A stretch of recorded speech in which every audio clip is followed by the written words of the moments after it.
ಏನೇನೋ fancy ingredients ಹಾಕ್ಕೊಂಡ್ರೇ ice cream ಚೆನ್ನಾಗಾಗೋದು ಅಥವಾ ಮಾಡೋಕ್ಕಾಗೋದು, ಮನೇಲಿಲ್ಲ ಅಂದರೆ ಐಸ್ ಕ್ರೀಮ್ ಮಾಡೋಕ್ಕಾಗಲ್ಲ ಅಂತ ನೀವು ಅಂದ್ಕೊಂಡಿದ್ರೆ ಯು ಆರ್ ಆಬ್ಸಲ್ಯೂಟ್ಲಿ ರಾಂಗ್. ಈ ಐಸ್ ಕ್ರೀಮ್ ನೋಡಿ ಎಷ್ಟು ಚೆನ್ನಾಗಿದೆ ಟೆಕ್ಸ್ಚರ್ ಅಂತ ನೀವೇ ನೋಡಿ. ಮೆಲ್ಟ್ ಇನ್ ಮೌತ್ ವಾಟರಿಂಗ್ ಐಸ್ ಕ್ರೀಮು, ತುಂಬ ರುಚಿಯಾಗಿರುವಂತಹ ಐಸ್ ಕ್ರೀಮ್ ಮಾಡಿದ್ದೀನಿ ಇವತ್ತು. ನಿಮಗೂ ಹೇಳ್ಕೊಡ್ತೀನಿ ಹೇಗೆ ಮಾಡೋದು ಅಂತ. So hello everyone, welcome to Ridhi's recipes. ಇದು ಟೆಂಡರ್ ಕೊಕೊನೆಟ್ ಐಸ್ ಕ್ರೀಮು. ಅದಕ್ಕೋಸ್ಕರ ಎಳ್ನೀರಲ್ಲಿರುತ್ತಲ್ಲ ತೆಂಗಿನಕಾಯಿ, ಕೊಬ್ಬರಿ, ಅದನ್ನು ತೊಗೊಂಡಿದ್ದೀನಿ. ಅದ್ರ ಮೇಲೆ ಒಂದು ಸ್ವಲ್ಪ ಸಿಪ್ಪೆ ಥರ ಬಂದಿರುತ್ತಲ್ಲ ಬ್ರೌನ್ ಕಲರು, ಅದನ್ನೆಲ್ಲ ರಿಮೂವ್ ಮಾಡ್ಕೊಳ್ತಾ ಇದ್ದೀನಿ. ಸ್ವಲ್ಪ ಬಲ್ತಿತ್ತು, ಅದಕ್ಕೆ ಆ ಥರ ಬ್ರೌನ್ ಕಲರ್ ಬಂದಿತ್ತು. ಇದಕ್ಕಿಂತ ಎಳೆದಾಗಿದ್ದರೂ ಓಕೆ. 2 ಎಳ್ನೀರಿಂದ ಸಿಕ್ಕಿರುವಂತಹ ಕೊಬ್ಬರಿ ತೊಗೊಂಡಿದ್ದೀನಿ. 1 ಕಪ್ಪಷ್ಟು ಎಳ್ನೀರು, 1 ಕಪ್ಪಷ್ಟು ಕೊಬ್ಬರಿ ಆಗಿದೆ. ನಾನು ಕಪ್ ಮೆಷರ್ಮೆಂಟಲ್ಲಿ ತೊಗೊಂಡಿದ್ದೀನಿ 1 ಕಪ್ಪಷ್ಟು. ನೀವು ಯಾವುದಾದ್ರೂ ಒಂದು ಬೌಲ್ ಸಹಾಯದಿಂದ ಅದೇ ಮೆಷರ್ಮೆಂಟಲ್ಲಿ ಕೂಡ ತೊಗೊಳ್ಬೋದು. 1 ಕಪ್ ಬೌಲಲ್ಲಿ ಕೊಬ್ಬರಿ ತೊಗೊಂಡಿದ್ದೀನಿ. ಅದೇ ಬೌಲ್ ಇಟ್ಕೊಂಡು ಮಿಕ್ಕಿದೆಲ್ಲ ಇಂಗ್ರೀಡಿಯೆಂಟ್ಸ್ ಕೂಡ ತಗೊಳ್ಳಿ ನೀವು. ಇದನ್ನೀಗ ಸಣ್ಣ ಮಿಕ್ಸಿ ಜಾರಲ್ಲಿ ಹಾಕ್ಕೊಂಡು ಪೇಸ್ಟ್ ಮಾಡ್ಕೊಳ್ತಾ ಇದ್ದೀನಿ. ಪೇಸ್ಟ್ ಮಾಡ್ಕೊಳ್ಳೋಕ್ಕೆ ಒಂದು ಸ್ವಲ್ಪ ಎಳ್ನೀರು ಹಾಕ್ಕೊಂಡಿದ್ದೀನಿ. ಎಳ್ನೀರು ಇದ್ದರೆ ಓಕೆ, ಎಳ್ನೀರು ಇಲ್ಲ ಅಂದರೆ ಸ್ವಲ್ಪ ಹಾಲು ಕೂಡ ಹಾಕ್ಕೊಂಡು ಪೇಸ್ಟ್ ಮಾಡ್ಕೊಳ್ಬೋದು. ನೀಟಾಗಿ ನೈಸ್ ಪೇಸ್ಟ್ ಆಗಬೇಕಿದು. ನಮ್ಮ ಐಸ್ ಕ್ರೀಮ್ ಸೀರೀಸಲ್ಲಿ ಇದು ಸೆಕೆಂಡ್ ಐಸ್ ಕ್ರೀಮು. ಇದಕ್ಕಿಂತ ಮುಂಚೆ ಕೂಡ ಇನ್ನೊಂದು ಐಸ್ ಕ್ರೀಮ್ ತೋರಿಸಿದ್ದೀನಿ, ನೀವು ನೋಡಿಲ್ಲ ಅಂದರೆ ನೋಡ್ಕೊಂಡು ಬನ್ನಿ. ಅದು ಕೂಡ ಬಟರ್ ಸ್ಕಾಚ್ ಐಸ್ ಕ್ರೀಮ್ ತೋರಿಸಿದ್ದೀನಿ ಇದಕ್ಕಿಂತ ಮುಂಚೆ. ಈಗ ಇದನ್ನು ಪೇಸ್ಟ್ ಮಾಡ್ಕೊಂಡಿದ್ದಾಗಿದೆ. ಸ್ವಲ್ಪ ತರ್ತರಿಯಾಗಿದೆ ಅಂತ ಅನಿಸ್ತು, ಅಂದರೆ ನೀರು ಸಾಕಾಗಿಲ್ಲ ಇದು ಪೇಸ್ಟ್ ಆಗೋಕ್ಕೋಸ್ಕರ. ಅದಕ್ಕೋಸ್ಕರ ಇದಕ್ಕೆ ಇನ್ನೊಂದು ಸ್ವಲ್ಪ ಎಳ್ನೀರು ಮಿಕ್ಸ್ ಮಾಡಿಕೊಂಡು ಇನ್ನೊಂದು ಸಲ ಗ್ರೈಂಡ್ ಮಾಡ್ಕೊಂಡಿದ್ದೆ. ಈಗ ನೀಟಾಗಿ ಪೇಸ್ಟ್ ಆಗಿದೆ. ಈಗ ಇದನ್ನೊಂದು ಸೈಡಲ್ಲಿ ಇಟ್ಬಿಟ್ಟು ಮಿಕ್ಕಿದ ಪ್ರಾಸೆಸ್ ಮಾಡ್ಕೊಳ್ಳೋಣ. ಈ ಐಸ್ ಕ್ರೀಮಲ್ಲಿ ಎಲ್ಲ ಮನೇಲಿ ಸಿಗೋ ಇಂಗ್ರೀಡಿಯೆಂಟ್ಸೇ ಹಾಕ್ಕೊಂಡಿದ್ದೀನಿ. ಆಲ್ಮೋಸ್ಟ್ ಎಳ್ನೀರು ಒಂದಷ್ಟೇ ಹೊರಗಡೆ ತಂದಿದ್ದು, ಮಿಕ್ಕಿದೆಲ್ಲ ಮನೇಲಿ ಸಿಗೋವಂಥ ಐಟಮ್ಸೇ ಹಾಕ್ಕೊಂಡಿದ್ದೀನಿ. ನೀವು ಕೂಡ ಡೆಫಿನೆಟಾಗಿ ಈ ರೆಸಿಪಿನ ಟ್ರೈ ಮಾಡಲೇಬೇಕು ಈ ಸಮ್ಮರಲ್ಲಿ ಅಂತ ನನಗನ್ಸುತ್ತೆ. ಈಗ 1 ಕಪ್ಪಷ್ಟು ಮಿಲ್ಕ್ ಪೌಡರ್ ಹಾಕ್ಕೊಂಡಿದ್ದೆ, ಅರ್ಧ ಕಪ್ಪಷ್ಟು ಸಕ್ಕರೆ ಹಾಕ್ಕೊಂಡಿದ್ದೀನಿ. ಇದು ಕಪ್ಪು ಚೇಂಜ್ ಫ್ರೆಂಡ್ಸ್, ಫಸ್ಟ್ ತೊಗೊಂಡಿದ್ದು 1 ಕಪ್ಪು, ಇದು ಅರ್ಧ ಕಪ್ಪು, ಎರಡೂ ಸೇಮ್ ಅಂದ್ಕೊಂಬೇಡಿ. ಅರ್ಧ ಕಪ್ಗಿಂತ ಒಂದು ಸ್ವಲ್ಪ ಸಕ್ಕರೆ ಕಡಿಮೆನೇ ಹಾಕ್ಕೊಂಡಿದ್ದೀನಿ. ಈಗ ಮನೇಲಿ ಹಾಲು ಕಾಯಿಸಿಟ್ಟಿದ್ದೆ, ಆ ಹಾಲು ಕಾಯಿಸಿಟ್ಟಿದ್ದರಿಂದ ಸ್ವಲ್ಪ ಕೆನೆ ಬಂದಿದ್ದ ಮೇಲ್ಗಡೆ ಆ ಕೆನೆ ಸಮೇತನೇ 1 ಕಪ್ಪಷ್ಟು ಹಾಲು ಹಾಕ್ಕೊಂಡಿದ್ದೀನಿ. ತುಂಬ ಸಿಂಪಲ್ ಆಗಿದೆ ಇಂಗ್ರೀಡಿಯೆಂಟ್ಸು, ನಿಮಗೆ ನೆನ್ಪಿಟ್ಕೊಳ್ಳೋಕೆ ಕೂಡ ಈಸಿಯಾಗೇ ಇದೆ. 1 ಕಪ್ಪು ಮಿಲ್ಕ್ ಪೌಡರು, 1 ಕಪ್ಪು ಹಾಲು, ಅರ್ಧ ಕಪ್ಗಿಂತ ಸ್ವಲ್ಪ ಕಡಿಮೆ ಸಕ್ಕರೆ, ಮತ್ತು ಇದು ಫ್ರೆಶ್ ಕ್ರೀಮ್. ಮನೆಯಲ್ಲಿ ಕೆನೆ ತೆಗ್ದಿಟ್ಟಿರ್ತೀವಲ್ಲ ನಾವು, ಹಾಲಿಂದ ಯಾವಾಗೂ ಫ್ರಿಜ್ಜಲ್ಲಿ ತೆಗೆದು ಇಟ್ಟಿರ್ತೀವಲ್ಲ ತುಪ್ಪ ಮಾಡೋಕ್ಕೆ ಅಂತ, ಆ ಕೆನೆಯಲ್ಲಿರೋ ಗಟ್ಟಿ ಪಾರ್ಟ್ ಮಾತ್ರ ತಗೊಳ್ತಾ ಇದ್ದೀನಿ. ಇದರಲ್ಲಿ ಸ್ವಲ್ಪ ಹಾಲಿನಷ್ಟು ಲಿಕ್ವಿಡ್ ಪಾರ್ಟ್ನೆಲ್ಲ ಹಾಗೆ ಬಿಟ್ಬಿಡ್ತಾ ಇದ್ದೀನಿ. ಮೇಲ್ಗಡೆಯಿಂದ ಒಂದು ಸ್ವಲ್ಪ ಗಟ್ಟಿಯಾಗಿರೋ ಪಾರ್ಟ್ ತೊಗೊಂಡಿದ್ದೀನಿ. ಇದು ಕೂಡ 1 ಕಪ್ಪು. ಮೆಷರ್ಮೆಂಟ್ ತುಂಬ ಈಸಿಯಾಗಿದೆ ಅಲ್ಲ. ಈ ವಿಪ್ ಕ್ರೀಮ್ ಬದಲಿಗೆ ನಾನು ಇದನ್ನು ಹಾಕ್ಕೊಂಡಿದ್ದೀನಿ ಇವತ್ತು. ನಿಮಗೆ ಮನೇಲಿರೋ ಇಂಗ್ರೀಡಿಯೆಂಟ್ಸಿಂದಾನೇ ಐಸ್ ಕ್ರೀಮ್ ಚೆನ್ನಾಗಿ ಮಾಡ್ಬೋದು ಅಂತ ತೋರ್ಸೋಕ್ಕೋಸ್ಕರ ಈ ರೀತಿ ಮಾಡಿದ್ದೀನಿ. ಈಗ ಇದನ್ನೆಲ್ಲ ಮಿಕ್ಸಿಯಲ್ಲಿ ಹಾಕ್ಕೊಂಡು ನೀಟಾಗಿ ಒಂದ್ಸಲ ಗ್ರೈಂಡ್ ಮಾಡ್ಕೊಂಡಿದ್ದೀನಿ. ಸುಮಾರು ಒಂದು 30 to 45 ಸೆಕೆಂಡ್ಸ್ವರೆಗೂ ಇದನ್ನು ಪೇಸ್ಟ್ ಮಾಡ್ಕೊಂಡಿದ್ದೀನಿ. ಈಗ ನಾವು ಕೋಕೋನಟ್ ಪೇಸ್ಟ್ ಮಾಡಿ ಇಟ್ಟಿದ್ವಲ್ಲ, ಅದನ್ನು ಕೂಡ ಇದ್ರ ಜೊತೆ ಮಿಕ್ಸ್ ಮಾಡಿಕೊಂಡು ಇನ್ನೊಂದು ಸಲ ಮಿಕ್ಸಿ ತಿರುಗಿಸ್ಕೊಳ್ಳೋಣ. ನೀಟಾಗಿ ಎಲ್ಲ ಮಿಕ್ಸ್ ಆಗಲಿ ಅಂತ ಈ ರೀತಿ ಮಾಡ್ಕೊಳ್ತಾ ಇರೋದು. ಹಾಲಿನ ಕೆನೆ ಜಾಗದಲ್ಲಿ ನೀವು ಬೇಕಾದರೆ ಫ್ರೆಶ್ ಕ್ರೀಮ್ ಕೂಡ ಆ್ಯಡ್ ಮಾಡ್ಕೊಳ್ಬೋದು. ನಿಮಗೇನಾದರೂ ಅವೈಲೇಬಲ್ ಇದ್ದರೆ ಫ್ರೆಶ್ ಕ್ರೀಮ್ ಕೂಡ ಹಾಕ್ಕೊಳ್ಬೋದು.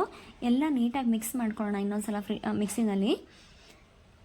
ಈ ಐಸ್ ಕ್ರೀಮ್ಗೆ ನಿಮ್ಗೆ ಯಾವುದು ಬೀಟರ್ ಕೂಡ ಬೇಕಾಗಿಲ್ಲ, ಎಲೆಕ್ಟ್ರಿಕ್ ಬೀಟರ್. ನಾನು ಇದಕ್ಕಿಂತ ಮುಂಚೆ ತೋರಿಸಿದ ರೆಸಿಪಿನಲ್ಲಿ ಎಲೆಕ್ಟ್ರಿಕ್ ಬೀಟರ್ ಯೂಸ್ ಮಾಡಿದ್ದೆ. ಈ ರೆಸಿಪಿಗೆ ಬೀಟರ್ ಕೂಡ ಬೇಕಾಗಿಲ್ಲ. ಮನೇಲಿ ಎಲ್ಲರ ಮನೆಯಲ್ಲೂ ಆಲ್ಮೋಸ್ಟ್ ಮಿಕ್ಸಿ ಅಂತೂ ಇದ್ದೇ ಇರುತ್ತೆ. ಸೊ ನೀವೆಲ್ಲರೂ ಟ್ರೈ ಮಾಡ್ಬೋದು ಅಂತ ಈ ರೆಸಿಪಿ ಶೇರ್ ಮಾಡ್ತಾ ಇರೋದು ಇವತ್ತು. ಎಲ್ಲರೂ ಟ್ರೈ ಮಾಡಿ ಹೇಗಾಗಿತ್ತು ಅಂತ ನಾನು ಕಾಮೆಂಟ್ ಮಾಡಿ ತಿಳಿಸೋದನ್ನ ಮರಿಬೇಡಿ. ಈಗ ಇದನ್ನು ಒಂದು ಬಾಕ್ಸಲ್ಲಿ ಹಾಕ್ಕೊಂಡು ಸೆಟ್ ಮಾಡ್ಕೊಳ್ತಾ ಇದ್ದೀನಿ. ಫ್ರೀಝರಲ್ಲಿ ಇಡಬೇಕಾಗತ್ತೆ. ಈಗ ಇದನ್ನು ಒಂದು 2 ಅವರ್ಸ್ವರೆಗೂ ಇದನ್ನು ಫ್ರಿಜ್ಜಲ್ಲಿ ಇಟ್ಟು, ಇನ್ನೊಂದು ಸ್ವಲ್ಪ ಕೆಲಸ ಇದೆ ಇದರದ್ದು, ಅದನ್ನು ಆಮೇಲೆ ಮಾಡೋಣ. 2 ಗಂಟೆ ಆಗಿದ್ದಾದಮೇಲೆ ಇದನ್ನು ಒಂದು ಬಾಕ್ಸಲ್ಲಿ ಹಾಕ್ಕೊಂಡು ನಾನು ಸೆಟ್ ಮಾಡ್ಕೊಳ್ತಾ ಇದ್ದೀನಿ. ನಿಮ್ಮ ಹತ್ರ ಈ ಥರ ಯಾವುದೂ ಬಾಕ್ಸ್ ಇಲ್ಲ ಅಂದರೆ ಕಪ್ಸ್ ಬರುತ್ತಲ್ಲ, ಪೇಪರ್ ಕಪ್ಸು, ಅದರಲ್ಲಿ ಕೂಡ ಹಾಕ್ಕೊಳ್ಬೋದು. ಪೇಪರ್ ಕಪ್ ಹಾಕ್ಕೊಂಡು ಮೈದಲ್ಲಿ ಸ್ಟಿಕ್ ಹಾಕ್ಕೊಂಡು ಕೂಡ ಐಸ್ ಕ್ರೀಮ್ ಮಾಡ್ಕೊಳ್ಬೋದು. ನಾನು ಈ ರೀತಿ ಪ್ಲಾಸ್ಟಿಕ್ ಬಾಕ್ಸಲ್ಲಿ ಹಾಕ್ಕೊಂಡು ಈಗ ಇದನ್ನು ಫ್ರೀಝರಲ್ಲಿ ಇಡ್ತಾ ಇದ್ದೀನಿ. ಫ್ರಿಜ್ಜಲ್ಲ, ಫ್ರೀಝರಲ್ಲಿ ಐಸ್ ಕ್ಯೂಬ್ಸ್ ಎಲ್ಲ ನಾವು ಸೆಟ್ ಮಾಡ್ತೀವಲ್ಲ, ಅಲ್ಲಿ ಇಡ್ತಾ ಇದ್ದೀನಿ. ಈಗ ಸುಮಾರು 2 ಅವರ್ವರೆಗೂ ಫ್ರೀಝರಲ್ಲಿ ಇಟ್ಟಿದ್ದೆ. ಈಗ ಇದನ್ನು ಹೊರಗಡೆ ತೆಗೆದಿದ್ದೀನಿ. ಇದೇನು ಇವಾಗ ಸೆಟ್ ಆಗೋಕ್ಕೆ ಸ್ಟಾರ್ಟ್ ಆಗಿತ್ತು ನೋಡಿ, ಗಟ್ಟಿ ಆಗಿದೆ. ಈಗ ಇದನ್ನು ಇನ್ನೊಂದು ಸಲ ಕ್ಲೀನಾಗಿ ಸ್ಕ್ರ್ಯಾಪ್ ಮಾಡಿಕೊಂಡು ಇನ್ನೊಂದು ಸಲ ಮಿಕ್ಸಿಗೆ ಹಾಕ್ಕೊಳ್ಳೋಣ. ಈ ರೀತಿ ಮಾಡೋದ್ರಿಂದ ಟೆಕ್ಸ್ಚರ್ ತುಂಬ ಚೆನ್ನಾಗಾಗುತ್ತೆ ಐಸ್ ಕ್ರೀಮ್ದು ಅಂತ ಈ ರೀತಿ ಮಾಡ್ಕೊಳ್ಳೋದು. ನಮ್ಮ ಚಾನಲಲ್ಲಿ ಇದಕ್ಕೂ ಮುಂಚೆನೇ ಒಂದು ಬಟರ್ ಸ್ಕಾಚ್ ಐಸ್ ಕ್ರೀಮ್ ಹೇಳ್ಕೊಟ್ಟಿದ್ದೀನಿ ಅಂತ ಹೇಳಿದ್ನಲ್ಲ, ನೀವು ಇನ್ನೂ ನೋಡಿಲ್ಲ ಅಂದರೆ ನೋಡ್ಕೊಂಡು ಬನ್ನಿ ಫ್ರೆಂಡ್ಸ್. ನಮ್ಮ ಚಾನಲಲ್ಲಿ ಬೇಸ್ಗೆ ಮುಗಿಯೋಷ್ಟರಲ್ಲಿ ಇನ್ನೂ ಹಲವಾರು ಐಸ್ ಕ್ರೀಮ್ ರೆಸಿಪೀಸ್ ಬರೋದಿದೆ. ಅದನ್ನೆಲ್ಲ ನೀವು ನೋಡಬೇಕು ಅಂದರೆ ನಮ್ಮ ಚಾನಲ್ ಸಬ್ಸ್ಕ್ರೈಬ್ ಮಾಡ್ಕೊಂಡು ಅದ್ರ ಪಕ್ಕದಲ್ಲಿರೋ ಬೆಲ್ ಐಕಾನ್ನ ಪ್ರೆಸ್ ಮಾಡ್ಕೊಳ್ಳಿ. ಈಗಂತೂ ಈ ವಿಷಯ ಎಲ್ರಿಗೂ ಗೊತ್ತೇ ಇದೆ ಅಲ್ವಾ.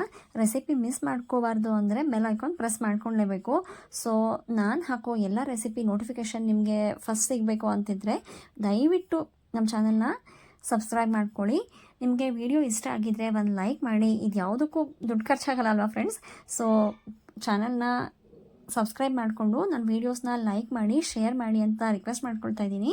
ನನ್ನ ಚಾನಲ್ನ ತುಂಬ ಜನ ನೋಡ್ತಾ ಇದ್ದೀರಾ, ರೆಸಿಪೀಸ್ ಎಲ್ಲ ನೋಡ್ತಾ ಇದ್ದೀರಾ, ಬಟ್ ಯಾರೂ ಚಾನಲ್ ಸಬ್ಸ್ಕ್ರೈಬ್ ಮಾಡ್ಕೊಳ್ಳಿಲ್ಲ. ಚಾನಲ್ ಸಬ್ಸ್ಕ್ರೈಬ್ ಮಾಡ್ಕೊಂಡು ನೋಡಿ ದಯವಿಟ್ಟು. ನಮ್ಮ ಹತ್ರ ವಿಪ್ ಕ್ರೀಮ್ ಇಲ್ಲ, ನಮಗೆ ವಿಪ್ ಕ್ರೀಮ್ ಸಿಗಲ್ಲ, ಮನೇಲಿ ಬೀಟರ್ ಇಲ್ಲ, ಆ ಥರ ಎಲ್ಲ ನೀವು ಯಾವುದು ರೀಸನ್ ಹೇಳೋ ಹಾಗೆ ಇಲ್ಲ. ಈ ರೆಸಿಪಿ ಅಂತೂ ನೀವು ಡೆಫಿನೆಟಾಗಿ ಟ್ರೈ ಮಾಡಲೇಬೇಕು. ಅಷ್ಟು ಟೇಸ್ಟಿಯಾಗಿರುವಂತಹ ಯಮ್ಮಿ ಆಗಿರುವಂಥ ರೆಸಿಪಿ ಇದು. ಈಗ ಇದನ್ನು ಮತ್ತಿನ್ನೊಂದು ಸಲ ಅಂದರೆ ಸೆಕೆಂಡ್ ಟೈಮ್ ಗ್ರೈಂಡ್ ಮಾಡ್ಕೊಂಡಿದ್ದಾಗಿದೆ. ಈಗ ನೋಡಿ ಟೆಕ್ಸ್ಚರ್ ನೋಡಿ ಎಷ್ಟು ಕ್ರೀಮಿ ಆಗಿದೆ ಅಲ್ವಾ. ನಾವು ಯಾವ ವಿಪ್ ಕ್ರೀಮ್ ಹಾಕ್ಕೊಂಡಿಲ್ಲ, ಫ್ರೆಶ್ ಕ್ರೀಮ್ ಹಾಕ್ಕೊಂಡಿಲ್ಲ, ಆದರೂ ಎಷ್ಟು ಕ್ರೀಮಿ ಆಗಿರುವಂತಹ ಐಸ್ ಕ್ರೀಮ್ ರೆಡಿ ಆಗುತ್ತೆ ಇದು. ಈಗ ಇದನ್ನು ಮತ್ತೆ ಸೆಕೆಂಡ್ ಟೈಮ್ ಅದೇ ಬಾಕ್ಸಲ್ಲಿ ಹಾಕ್ಕೊಂಡು ಫ್ರೀಸರಲ್ಲಿ ಇಡ್ತಾ ಇದ್ದೀನಿ. ಈಗ ಫ್ರೀಸರಲ್ಲಿ ಇಡಬೇಕಾದ್ರೆ ಇದನ್ನು ನೀಟಾಗಿ ಕವರ್ ಮಾಡಿ ಇಟ್ಟಿರಿ, ಅಂದರೆ ಎಲ್ಲೂ ಗಾಳಿ ಆಡಬಾರ್ದು. ಆ ರೀತಿ ಗಾಳಿ ಆಡಿದ್ರೆ, ಸ್ವಲ್ಪ ಗಾಳಿ ಹೋದರೆ ಅಥವಾ ಆಗ ಅದರಲ್ಲಿ ಐಸ್ ಕ್ರಿಸ್ಟಲ್ಸ್ ಫಾರ್ಮ್ ಆಗಿಬಿಡುತ್ತೆ. ಸೊ ಅದನ್ನು ಅವಾಯ್ಡ್ ಮಾಡೋಕ್ಕೆ ಬಾಕ್ಸ್ನ ನೀಟಾಗಿ ಪ್ಯಾಕ್ ಮಾಡಿಡಿ. ಈಗ ಇದ್ರ ಮೇಲೆ ಒಂದು ಸ್ವಲ್ಪ ಡೆಸಿಕೇಟೆಡ್ ಕೋಕೋನಟ್ ಹಾಕ್ಕೊಳ್ತಾ ಇದ್ದೀನಿ. ಡೆಸಿಕೇಟೆಡ್ ಕೋಕೋನಟ್ ಮತ್ತು ಒಂದು ಸ್ವಲ್ಪ ಡ್ರೈ ಫ್ರೂಟ್ಸ್ನ ಸಣ್ಣ ಸಣ್ಣಗೆ ಹೆಚ್ಚಿ ಇಟ್ಟಿದ್ದೆ, ಅದನ್ನು ಕೂಡ ಹಾಕ್ಕೊಂಡು ಗಾರ್ನಿಷ್ ಮಾಡ್ಕೊಳ್ತಾ ಇದ್ದೀನಿ. ನಿಮಗೆ ಕೋಕೋನಟ್ ಇಷ್ಟ ಇಲ್ಲ ಅಂದರೆ ಸ್ಕಿಪ್ ಮಾಡ್ಕೊಳ್ಬೋದು. ನಮ್ಮನೇಲಿ ಡ್ರೈ ಫ್ರೂಟ್ಸ್ ಎಲ್ಲ ಮಕ್ಳಿಗೆ ಇಷ್ಟ, ಸ್ವಲ್ಪ ಅಂದರೆ ಅದು ಬಾಯಿಗೆ ಸಿಗ್ತಾ ಇದ್ದರೆ ರುಚಿಯಾಗಿರುತ್ತೆ ಅಂತ ಅವ್ರು ಇಷ್ಟಪಡ್ತಾರದಕ್ಕೆ ಸ್ವಲ್ಪ ಜಾಸ್ತಿನೇ ಆ್ಯಡ್ ಮಾಡ್ಕೊಂಡಿದ್ದೀನಿ. ನಿಮ್ಗೆ ಇಷ್ಟ ಇಲ್ಲ ಅಂದರೆ ಅದನ್ನು ಸ್ಕಿಪ್ ಮಾಡ್ಕೊಳ್ಬೋದು. ಯಾಕೆಂದರೆ ಆಲ್ರೆಡಿ ಅದರಲ್ಲಿ ಕೋಕೋನಟ್ಟೇ ಇರೋದ್ರಿಂದ ಐಸ್ ಕ್ರೀಮಲ್ಲಿ ಅದ್ರ ಟೇಸ್ಟ್ ಅಂತೂ ನಮಗೆ ಸಿಗುತ್ತೆ. ಬಾಯಲ್ಲಿ ಸಿಗಿದ್ರೆ ಇಷ್ಟ ಆಗಲ್ಲ ಅಂದರೆ ನೀವು ಈ ಸ್ಟೆಪ್ನ ಸ್ಕಿಪ್ ಮಾಡ್ಕೊಳ್ಬೋದು. ಈಗ ಇದನ್ನು ನೀಟಾಗಿ ಪ್ಯಾಕ್ ಮಾಡಿಕೊಂಡು ಫ್ರಿಜ್ಜಲ್ಲಿ ಇಡ್ತಾ ಇದ್ದೀನಿ. ಸುಮಾರು 8-10 ಅವರ್ ಆದರೂ ಫ್ರಿಜ್ಜಲ್ಲಿ ಇಡಬೇಕಾಗತ್ತೆ, ಅಥವಾ ಓವರ್ ನೈಟ್ ಇಟ್ಟರೂ ಆಗುತ್ತೆ. ಈಗ ಸುಮಾರು 10-12 ಅವರೇ ಆಗಿತ್ತು ನಾನು ಫ್ರಿಜ್ಜಲ್ಲಿ ಇಟ್ಟಿದ್ದೆ. ಈಗ ಮಾರ್ನಿಂಗ್ ತೆಗಿತಾ ಇದ್ದೀನಿ. ಮಾರನೇ ದಿನ ನಾನು ಈ ರೀತಿ ಕವರ್ ಹಾಕಿ ಒಂದು ಟೈಟಾಗಿರೋ ಕ್ಲಿಪ್ ಹಾಕಿ ಇಟ್ಟಿದ್ದೆ. ನೀವು ಬೇಕಾದ್ರೆ ರಬ್ಬರ್ ಬ್ಯಾಂಡ್ ಕೂಡ ಹಾಕಿಡ್ಬೋದು. ನಿಮ್ಮ ಹತ್ರ ಸಿಲ್ವರ್ ಫಾಯಿಲ್ ಇದ್ದರೆ ಅದರಿಂದ ಬೇಕಾದ್ರೆ ಕವರ್ ಮಾಡ್ಬೋದು, ಇಲ್ಲ ಕ್ಲಿಂಗ್ ರ್ಯಾಪ್ ಇದ್ದರೆ ಅದರಲ್ಲಿ ಕೂಡ ಕವರ್ ಮಾಡಿಡ್ಬೋದು. ಒಟ್ಟು ಗಾಳಿ ಆಡ್ದಿರೋ ಹಾಗೆ ನೀಟಾಗಿ ಕವರ್ ಮಾಡಿಡಿ. ಈಗ ಇದು ಸ್ವಲ್ಪ ಹೊತ್ತಾಗಿತ್ತು ಫ್ರೀಸರಿಂದ ಹೊರಗಡೆ ತೆಗ್ದಿದ ತಕ್ಷಣ ಅದನ್ನು ರಿಮೂವ್ ಮಾಡ್ಕೊಳ್ಳೋದು ಸ್ವಲ್ಪ ಕಷ್ಟ ಆಗುತ್ತೆ. ಒಂದು 2 ನಿಮಿಷ ನೀರಲ್ಲಿ ಇಟ್ಟಿದ್ದೆ, ಸ್ವಲ್ಪ ಅಗಲವಾಗಿರೋ ಪಾತ್ರೆಯಲ್ಲಿ ನೀರು ಹಾಕ್ಕೊಂಡು ಅದರಲ್ಲಿ ಇಟ್ಟು ಈಗ ಇದನ್ನು ಡಬ್ಬದಿಂದ ಹೊರಗಡೆ ಈ ರೀತಿ ಸ್ವಲ್ಪ ಟ್ಯಾಪ್ ಮಾಡಿದ್ರೆ ಅದು ಡಬ್ಬದಿಂದ ಹೊರಗಡೆ ಬಂದಿದೆ. ನೋಡಿ ಎಷ್ಟು ನೀಟಾಗಿ ಒಂದು ಫ್ಯಾಮಿಲಿ ಪ್ಯಾಕ್ ಇರುತ್ತಲ್ಲ ಆ ಥರ ಕಾಣಿಸ್ತಾ ಇದೆ, ನೀಟಾಗಿ ಹೊರಗಡೆ ಬಂದಿದೆ. ಈಗ ಇದನ್ನು ಕಟ್ ಮಾಡ್ಕೊಳ್ತಾ ಇದ್ದೀನಿ. ಎಷ್ಟು ಚೆನ್ನಾಗಿ ಕಟ್ ಆಗಿದೆ ಗೊತ್ತಾ, ನನಗೆ ನಿಜವಾಗೂ ತುಂಬ ಸಂತೋಷ ಆಗಿತ್ತು. ಅಷ್ಟು ಚೆನ್ನಾಗಿ ಐಸ್ ಕ್ರೀಮ್ ಬಂದಿತ್ತು. ನೋಡಿ ಕಟ್ ಮಾಡ್ಕೊಳ್ತಾ ಇದ್ದೀನಿ. ತುಂಬ ಡೆಲಿಷಿಯಸ್ ಆಗಿ ಕಾಣಿಸ್ತಾ ಇದೆ ಐಸ್ ಕ್ರೀಮ್, ಮತ್ತು ಅಷ್ಟೇ ಈಸಿ ಕೂಡ. ನೀವೆಲ್ಲ ಯಾವುದೇ ಕಾರಣ ಹೇಳ್ದಿರ ಈ ರೆಸಿಪಿನ ಟ್ರೈ ಮಾಡ್ಬೋದು ಆರಾಮಾಗಿ. ತುಂಬ ಈಸಿಯಾಗಿ, ಏನೂ ಕುಕ್ಕಿಂಗ್ ಪ್ರಾಸೆಸ್ ಇಲ್ಲ, ಜಸ್ಟ್ ಎಲ್ಲ ಇಂಗ್ರೀಡಿಯೆಂಟ್ಸ್ನ ಆ್ಯಡ್ ಮಾಡ್ಕೊಳ್ಳೋದು ಅಷ್ಟೇ ಕೆಲಸ. ನೀವು ಟ್ರೈ ಮಾಡಿ ಹೇಗಾಗಿತ್ತು ಅಂತ ನಂಗೆ ತಿಳಿಸೋದು ಮರಿಬೇಡಿ. ಟೆಕ್ಸ್ಚರ್ ನೋಡಿ ಎಷ್ಟು ಚೆನ್ನಾಗಿದೆ ಅಂತಂದರೆ ನಿಜವಾಗ್ಲೂ ಮಾರ್ಕೆಟಲ್ಲಿ ಸಿಗಿರೋ ಐಸ್ ಕ್ರೀಮ್ಗಿಂತ ತುಂಬ ರುಚಿಯಾಗಿ ತುಂಬ ಚೆನ್ನಾಗಿತ್ತು. ನಾವೇ ಕೈಯಾರೆ ಮನೇಲಿ ಮಕ್ಳಿಗೆ ಮಾಡಿಕೊಟ್ರೆ ನಮಗೂ ಸಂತೋಷ, ಹೆಲ್ದಿಯಾಗಿರುತ್ತೆ. ಐಸ್ ಕ್ರೀಮಲ್ಲಿ ನಿಜವಾಗ್ಲೂ ಅಂಗಡಿಯಲ್ಲಿ ಸಿಗೋ ಐಸ್ ಕ್ರೀಮ್ಸಲ್ಲಿ ಏನೇನು ಆ್ಯಡ್ ಮಾಡ್ತಾರಲ್ವ ಅದನ್ನೆಲ್ಲ ಅವಾಯ್ಡ್ ಮಾಡ್ಬೋದು. ಮನೇಲಿ ನೀವು ಈ ರೆಸಿಪಿ ಟ್ರೈ ಮಾಡ್ತೀರಾ ಅಂದ್ಕೊಂಡಿದ್ದೀನಿ. ನೀವೇನಾದರೂ ಟ್ರೈ ಮಾಡಿದ್ರೆ ಹೇಗಾಗಿತ್ತು ಅಂತ ನನಗೆ ಕಾಮೆಂಟ್ ಮಾಡಿ ತಿಳಿಸೋದನ್ನ ಮರಿಬೇಡಿ. ಮತ್ತು ನಮ್ಮ ಚಾನಲ್ನ ಸಬ್ಸ್ಕ್ರೈಬ್ ಮಾಡ್ಕೊಳ್ಳಿ. ಇನ್ನೂ ನಮ್ಮ ಚಾನಲಲ್ಲಿ ಹಲವಾರು ಕೇಕ್ ರೆಸಿಪೀಸ್ ಇದೆ. ಇನ್ನೂ ಕೆಲವೊಂದು ಕರೀಸ್ ಕೂಡ ಹೇಳ್ಕೊಟ್ಟಿದ್ದೀನಿ. ಅದನ್ನೆಲ್ಲ 1-2 ರಾಜಸ್ಥಾನಿ ರೆಸಿಪೀಸ್ ಕೂಡ ಹೇಳ್ಕೊಟ್ಟಿದ್ದೀನಿ. ನೀವು ಯಾವುದೂ ಮಿಸ್ ಮಾಡ್ಕೊಳ್ಬೇಡಿ. ಒಂದ್ಸಲ ಚಾನಲಲ್ಲಿ ಹೋಗಿ ವಿಸಿಟ್ ಮಾಡ್ಕೊಂಡು ಬನ್ನಿ. ಎಲ್ಲನೂ ನೋಡಿಕೊಂಡು ನಿಮ್ಗೆ ಇಷ್ಟ ಆಗಿದ್ದರೆ ಚಾನಲ್ನ ಸಬ್ಸ್ಕ್ರೈಬ್ ಮಾಡ್ಕೊಳ್ಳಿ. ನನಗನ್ಸುತ್ತೆ ನಿಮಗೆ ಈ ರೆಸಿಪೀಸ್ ಎಲ್ಲ ಇಷ್ಟ ಆಗುತ್ತೆ ಅಂತ. ಸೊ ಈಗ ಈ ಐಸ್ ಕ್ರೀಮ್ ಮೇಲೆ ಒಂದು ಸ್ವಲ್ಪ ಡ್ರೈ ಫ್ರೂಟ್ಸ್ ಸಣ್ಣಗೆ ಹೆಚ್ಚಿಟ್ಟಿದ್ದೆ, ಅದನ್ನು ಹಾಕ್ಕೊಂಡು ಗಾರ್ನಿಷ್ ಮಾಡ್ಕೊಳ್ತಾ ಇದ್ದೀನಿ. ನಾನು ಈ ರೀತಿ ಪೀಸಸ್ ಮಾಡಿಕೊಂಡು ಸರ್ವ್ ಮಾಡಿದ್ದೆ ಐಸ್ ಕ್ರೀಮ್ನ. ನೀವು ಬೇಕಾದರೆ ಸ್ಕೂಪಿಂದ ತಕ್ಕೊಂಡು ಸ್ಕೂಪಲ್ಲಿ ಕೂಡ ಸರ್ವ್ ಮಾಡ್ಕೊಳ್ಬೋದು. ನಿಮ್ಗೆ ಯಾವ ರೀತಿ ಇಷ್ಟನೋ, ನಿಮ್ಮ ಮನೇಲಿ ಮಕ್ಕಳು ಯಾವ ರೀತಿ ಇಷ್ಟನೋ ಆ ರೀತಿ ಸರ್ವ್ ಮಾಡ್ಕೊಳ್ಳಿ. Thank you for watching.